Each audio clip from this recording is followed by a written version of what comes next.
अस्सलाम वालेकुम। हमारा आज का टॉपिक है मोटिवेशन। जी हाँ, the motivation is the most fundamental educational force in learning process.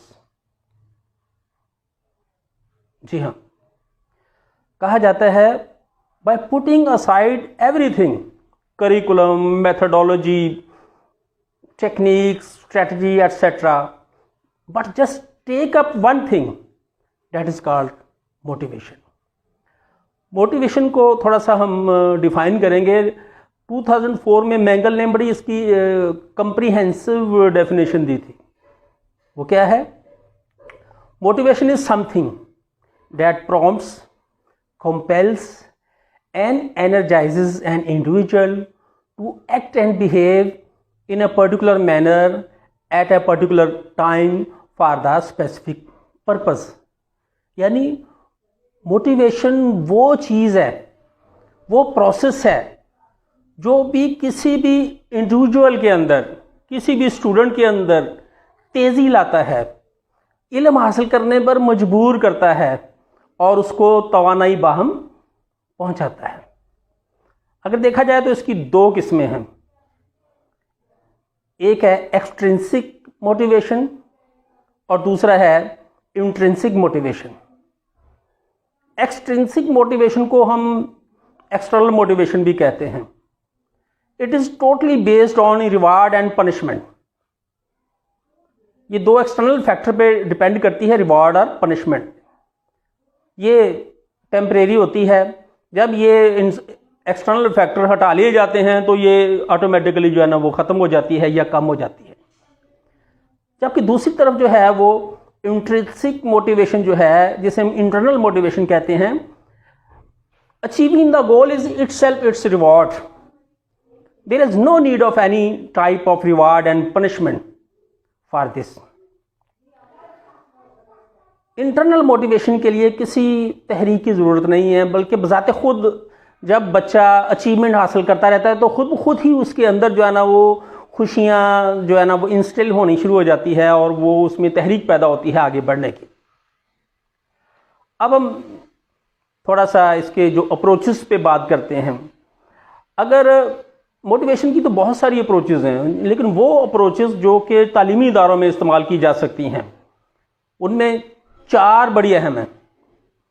Number 1 is behavioural approach, number 2 humanistic approach, number 3 cognitive approach and number 4 socio economic approach.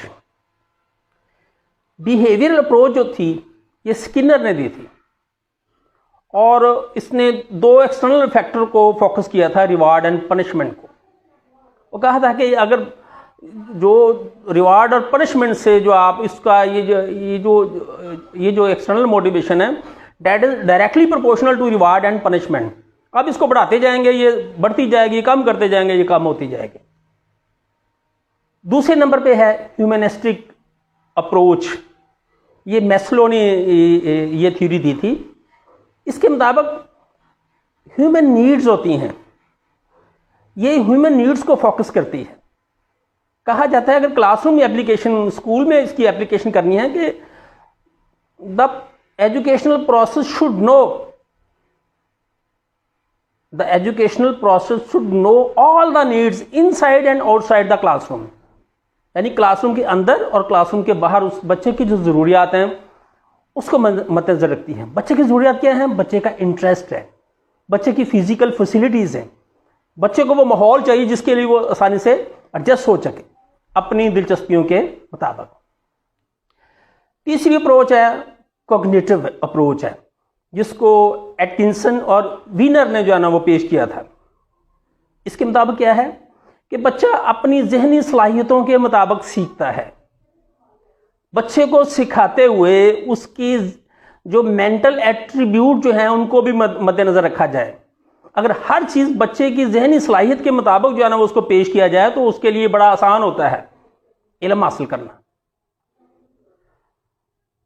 चौथे number पे है सोशियो इकोनॉमिक अप्रोच। ये बंदुरा ने पेश की थी और सोशियो इकोनॉमिक अप्रोच ये है कि ऐसा माहौल बच्चे के लिए पैदा किया जाए कि एक ही किस्म के जो है ना वो एक ही माहौल के बच्चे जो है ना वो बच्चे को अवेलेबल हों। लेकिन ऐसा हो तो नहीं सकता, लेकिन थोड़ी सी एक मिसाल है, अगर बच्चों को खुला छोड़ दिया जाए किसी एक पीरियड में, 3 दिन लगातार किसी एक पीरियड में बच्चों को खुला छोड़ दिया जाए और चौथे दिन उनसे कहेंगे 4-4 का ग्रुप बना लें, तो आप हैरान हो जाएंगे देख के कि उस ग्रुप में जो बच्चे वो कॉमन होंगे, बच्चे जिनका सोशो इकोनॉमिक बैकग्राउंड एक जैसा है। कहते हैं ना birds of feathers flock together, तो बच्चे उस ग्रुप में रहना ज़्यादा पसंद करते हैं जो जिसमें वो म्यूचुअल शेयरिंग कर सकें। तो अगर देखा जाए ये चारों अप्रोचों को हम देखें, हम ज़्यादा फोकस करते हैं बिहेवियरल अप्रोच पे जो कि आर्जी होती है, जबकि हम ना तो ह्यूमन नीड्स को देखते हैं, ना हम कॉग्निटिव नीड्स को देखते हैं और ना हम सोशो इकोनॉमिक नीड्स को देखते हैं।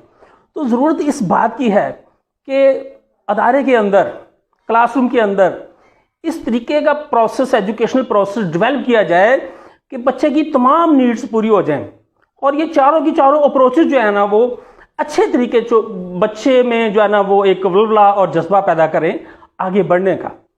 और अगर इसमें उस्ताद बड़ा रोल अदा कर सकता है, उस्ताद को चाहिए कि उस्ताद ये उसी वक्त रोल अदा कर सकता है जब वो हर बच्चे की केस स्टडी के बारे में पता होगा उसको।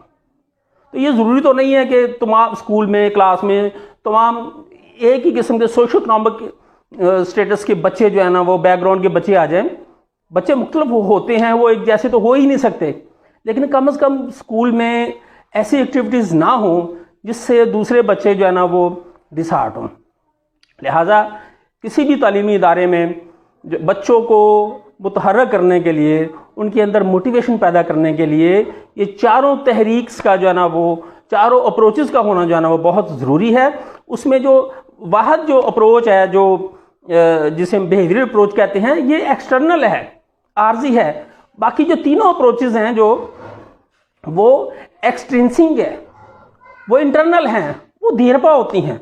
वो एक बार समाज है, फिर बीच में बच्चा खुद ब खुद ही जो है ना वो अपनी लगन से सारे काम